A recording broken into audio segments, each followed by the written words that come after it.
Target for exam में आप सभी का स्वागत है।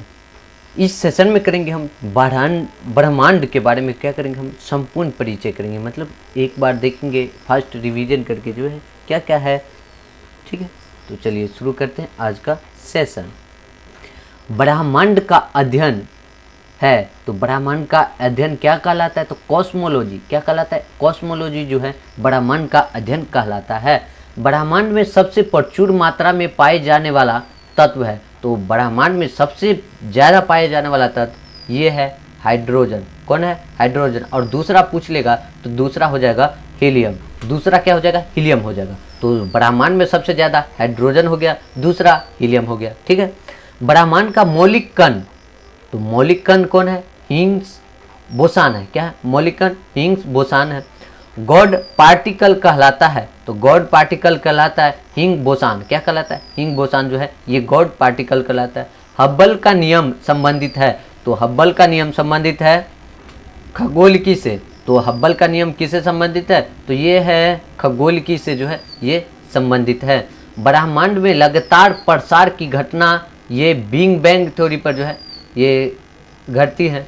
ठीक है, बिग बैंग सिद्धांत का प्रतिपादन किया था, तो बिग बैंग सिद्धांत का प्रतिपादन ये बेल्जियम के जॉन लेमिंटर जो है ये 1966 में क्या किया था, इसका प्रतिपादन किया था। ब्रह्मांड में विस्फोटित तारा कहलाता है, तो ब्रह्मांड में विस्फोटित तारा कहलाता है कौन, अभिनव तारा या सुपरनोवा। क्या बोलते हैं, अभिनव तारा या सुपरनोवा जो है तारा। ब्रह्मांड की आयु है, तो ब्रह्मांड की आयु है कितना, 13.7 बिलियन वर्ष। कितना, 13.7 बिलियन वर्ष जो है ब्रह्मांड की आयु है। ब्रह्मांड का व्यास है, तो ब्रह्मांड का व्यास कितना है, 10 के पावर 8 प्रकाश वर्ष। कितना, 10 का पावर 8 प्रकाश वर्ष जो है ब्रह्मांड का व्यास है। एक वर्ष में प्रकाश द्वारा तय की गई दूरी कहलाता है, तो एक वर्ष में प्रकाश द्वारा तय की गई दूरी को हम बोलते हैं प्रकाश वर्ष बोलते हैं। क्या बोलते हैं, प्रकाश वर्ष बोलते हैं। प्रकाश वर्ष का मात्रक है, तो प्रकाश वर्ष किसका मात्रक है, तो ये मात्रक है दूरी का। किसका, ये दूरी का मात्रक है। दूरी का सबसे बड़ा मात्रक, तो दूरी का सबसे बड़ा मात्रक हो जाएगा पारासेक। क्या है, पारासेक जो है दूरी मापने का सबसे बड़ा मात्रक है। एक पारासेक बराबर होता है 3.26 प्रकाश वर्ष। के ना, 3.26 प्रकाश वर्ष होता है। एक प्रकाश वर्ष बराबर होता है कितना किलोमीटर का, तो ये 9.46 × 10 के पावर 12 किलोमीटर। कि ना, एक वर्ष बराबर जो होता है, एक प्रकाश वर्ष बराबर होता है 9.46 × 10 के पावर 12 किलोमीटर के बराबर होता है। इसको जो बोल चलेगा मीटर में, तो याद रखिएगा 9.46 × 10 के पावर 15 मीटर होता है। कि ना, 9.46 × 10 के पावर 15 मीटर होता है। सौरमंडल का केंद्र कहा था, तो सूर्य को जो है, सूर्य को सौरमंडल का केंद्र किसने कहा था, तो ये कोपरनिकस जो है ये पोलैंड के थे। इसने कहा था कि सूर्य जो है सौरमंडल का केंद्र है। ठीक है, पृथ्वी ब्रह्मांड का केंद्र है, ये किसने कहा था, तो ये कहा था टोल्मी। ये टोल्मी जो है अमेरिका से है, तो ये इसने क्या किया, कहा था जो पृथ्वी जो है ये ब्रह्मांड का केंद्र है। ठीक है, ब्लैक होल का सिद्धांत दिया था, तो ब्लैक होल का सिद्धांत किसने दिया था, तो ये दिया था एस चंद्रशेखर ने। कौन, एस चंद्रशेखर ने दिया था। अंतरिक्ष यात्री को आकाश दिखाई देता है, तो अंतरिक्ष यात्री को आकाश दिखाई देता है कैसा, तो ये काला दिखाई देता है। कैसा, काला दिखाई देता है। पृथ्वी से आकाश दिखाई देता है, तो पृथ्वी से आकाश दिखता है कैसा, तो ये नीला दिखता है। कैसा, नीला दिखता है। तारे का रंग सूचक है, तो तारे का रंग जो है ये उसके ताप का सूचक है। किसका, उसके ताप का सूचक है। तारे का टिमटिमाना, तो तारे का टिमटिमाना ये किस कारण से होता है, तो ये प्रकाश के अपवर्तन के कारण जो होता है तारे में क्या होता है, ये टिमटिमाता है। ध्रुव तारा इंगित करता है, तो ध्रुव तारा जो है ये ध्रुव जो होता है इंगित तारा इंगित करता है कौन, उत्तर की दिशा को। किसको, उत्तर की दिशा को जो है ये इंगित करता है। तारों का सुंदर पैटर्न कहलाता है, तो तारों का सुंदर पैटर्न ये कहलाता है क्या, तारामंडल कहलाता है। क्या कहलाता है, तारामंडल कहलाता है।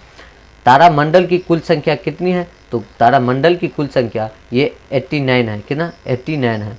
सबसे बड़ा तारामंडल, तो सबसे बड़ा तारामंडल हो जाएगा ये सेंटोरस जो है ये सबसे बड़ा तारामंडल है।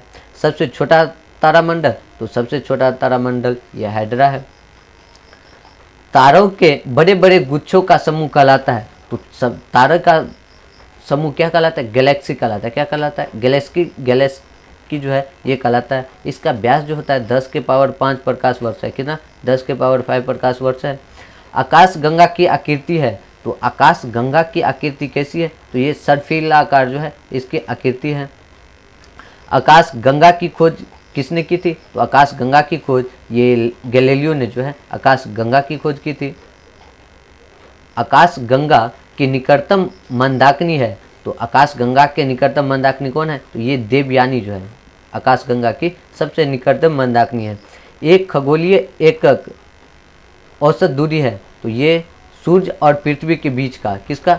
सूर्य और पृथ्वी बीच का।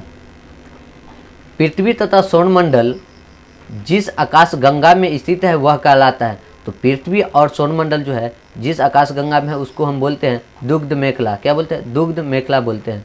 दुग्ध मेखला एक मंदाकिनी है। क्या है? दुग्ध मेखला एक प्रकार की क्या है? ये मंदाकिनी है। मंदाकिनी है मतलब मंदाकिनी उसको बोलते हैं जो अरबों तारों का समूह। क्या बोलता है? मंदाकिनी अरबों तारों का समूह को हम बोलते हैं क्या? मंदाकिनी बोलते हैं। नवीनतम ज्ञात मंदाकिनी, तो ये एडवार्फ मंदाकिनी जो है ये नवीनतम ज्ञात मंदाकिनी है। पल्सर होते हैं, तो ये पल्सर जो होता है ये तेजी से घूमने वाले न्यूट्रॉन तारे होते हैं। क्या होता है? तेजी से घूमने वाले न्यूट्रॉन तारे होते हैं। धूल और गैसों के बादल, तो धूल और गैसों के बादल को हम बोलते हैं नेबुला। नेबुला को ही क्या बोलते हैं? निहारिका बोलते हैं। क्या बोलते हैं? निहारिका। 76 वर्षों के अंतराल पर दिखाई देने वाला धूमकेतु उसको हम बोलते हैं हेली बोलते हैं। क्या बोलते हैं? हेली। अंतिम बार ये 1986 में दिखा गया था। अगली बार धूमकेतु ये दिखाएगा 2062 में। कब? 2062 में जो है ये धूमकेतु दिखाई देगा।